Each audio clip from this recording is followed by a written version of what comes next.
दो तीन बातें हैं जिनका आपको मेजरली ध्यान रखना है, जो मैंने ऑब्जर्व की है और जो मैं समरी के तौर पर आपको बताना चाहता हूँ।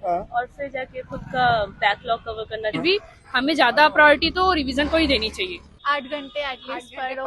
6 घंटे तो मेरे एलन में लग जाते हैं। पर्टिकुलर टाइम दे के रखा है कि संडे को सारे बैकलॉग पूरे देना चाहिए। आपका भी कौन सा है सब्जेक्ट? मेरा तो मैथ्स। कोटा में क्या शेड्यूल फॉलो करना चाहिए बच्चे को?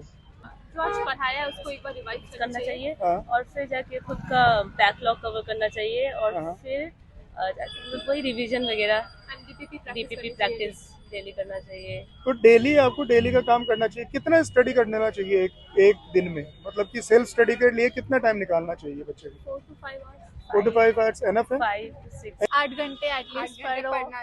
रिवीजन करेंगे जो क्लास में पढ़ा है उस चीज का। उसके बाद ठीक है। होमवर्क जो दिया है आज के लिए। एक सब्जेक्ट को कितना टाइम दे देते हो जनरली? एटलीस्ट 2 घंटे। एटलीस्ट 2 घंटा देना पड़ता है। मैं तो क्लास के बाद 8-15 आप से करीब कितना टाइम दे देते हैं सेल्फ स्टडी को? 8 घंटे। 8 घंटे। 6 घंटे तो मेरे एलन में लग जाते हैं। हाँ। और उसके बाद घर जाके 1-1.5 घंटा मैं सो लेता हूँ, रेस्ट कर लेता हूँ। उसके बाद फिर रात के 8-9 बजे तक मेरा स्टडी का काम रहता है। तो आपका क्या शेड्यूल रहता है जनरली?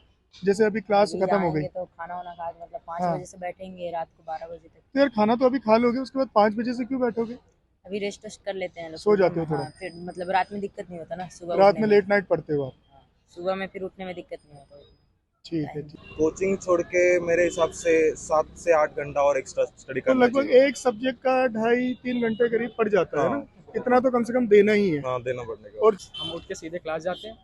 फिर आने के बाद खाना खाने के बाद अपना अगर रिवीजन करना है तो पहले रिवीजन करते हैं, फिर हाँ। होमवर्क, और फिर जो पीछे का बैकलॉग है या फिर आपको टेस्ट के लिए तैयारी करना है और आने वाले एग्ज़ाम जो भी हैं, तो उसके लिए रात में 1 से 2 घंटे देके उसको कंप्लीट करते हैं। फिर अपना रात में खाना खा के सो जाते हैं। यही चलता है बस। और अगर बैकलॉग अगर रह गया है तो उसको कैसे कवर करते हो? टाइम मिलता है बैकलॉग कवर करने के लिए, जैसे दिवाली वेकेशन हो गए। Sunday to Sunday. As usual मैं अभी जैसे 11th में हूँ तो मेरी स्पीड थोड़ी कम है, तो उतने नहीं हो पाती है, पर धीरे धीरे वो डेवलप हो जाता है तो अपने आप कवर हो जाती है। उस ओके। टाइप से। और अगर कोई बैकलॉग कभी रह जाता है थोड़ा तो बहुत, वो तो उसको संडे कैसे को कवर करते हो आप? उसको हम लोग ने ऐसे पर्टिकुलर टाइम दे के रखा है कि संडे को सारे बैकलॉग, पूरे वीक के बैकलॉग एक साथ करेंगे इस टाइप से। सारा कुछ कवर करके अगर कभी होमवर्क ज़्यादा है तो फिर लेट तक कर लिया, 11-12 तो जितने भी, कभी 12:30 बज गए। बट नींद को भी पूरा टाइम देना है और स्टडीज़ को भी पूरा टाइम देना है, मेंटेन करके चलना है सारा कुछ। हम लोग होमवर्क और रिवीजन एक साथ नहीं कर पाते, पर फिर भी हमें ज्यादा प्रायोरिटी तो रिवीजन को ही देनी चाहिए। जब बैकलॉग अगर हो गया तो उसको कवर करना थोड़ा मुश्किल हो जाता है, क्योंकि क्लासेस में भी उस समय चलती रहती है। अगर क्लासेस पे ध्यान नहीं दोगे तो बैकलॉग और बढ़ते जाएगा। तो क्लासेस करना उस समय जरूरी है और एक्स्ट्रा अपने को खुद से टाइम निकालना पड़ेगा उसके लिए, तो बैकलॉग उसी से कवर होगा। ओके। हाँ, ये जरूरी रहता है। स्टार्टिंग से ही आपको पता हो कि कैसे पढ़ना है, क्या करना है, तो फिर वो इजी रहता है। स्टार्टिंग में मेरे को नहीं पता था, तो स्टार्टिंग में क्या इजी भी था, तो मेरे नंबर आए थे। थोड़ा बहुत ऐसे ओवर कॉन्फिडेंस हो जाता है स्टार्टिंग में ऐसे। फिर इंसान अगर कम पढ़ने लग जाए ना तो फिर बहुत मुश्किल होता है।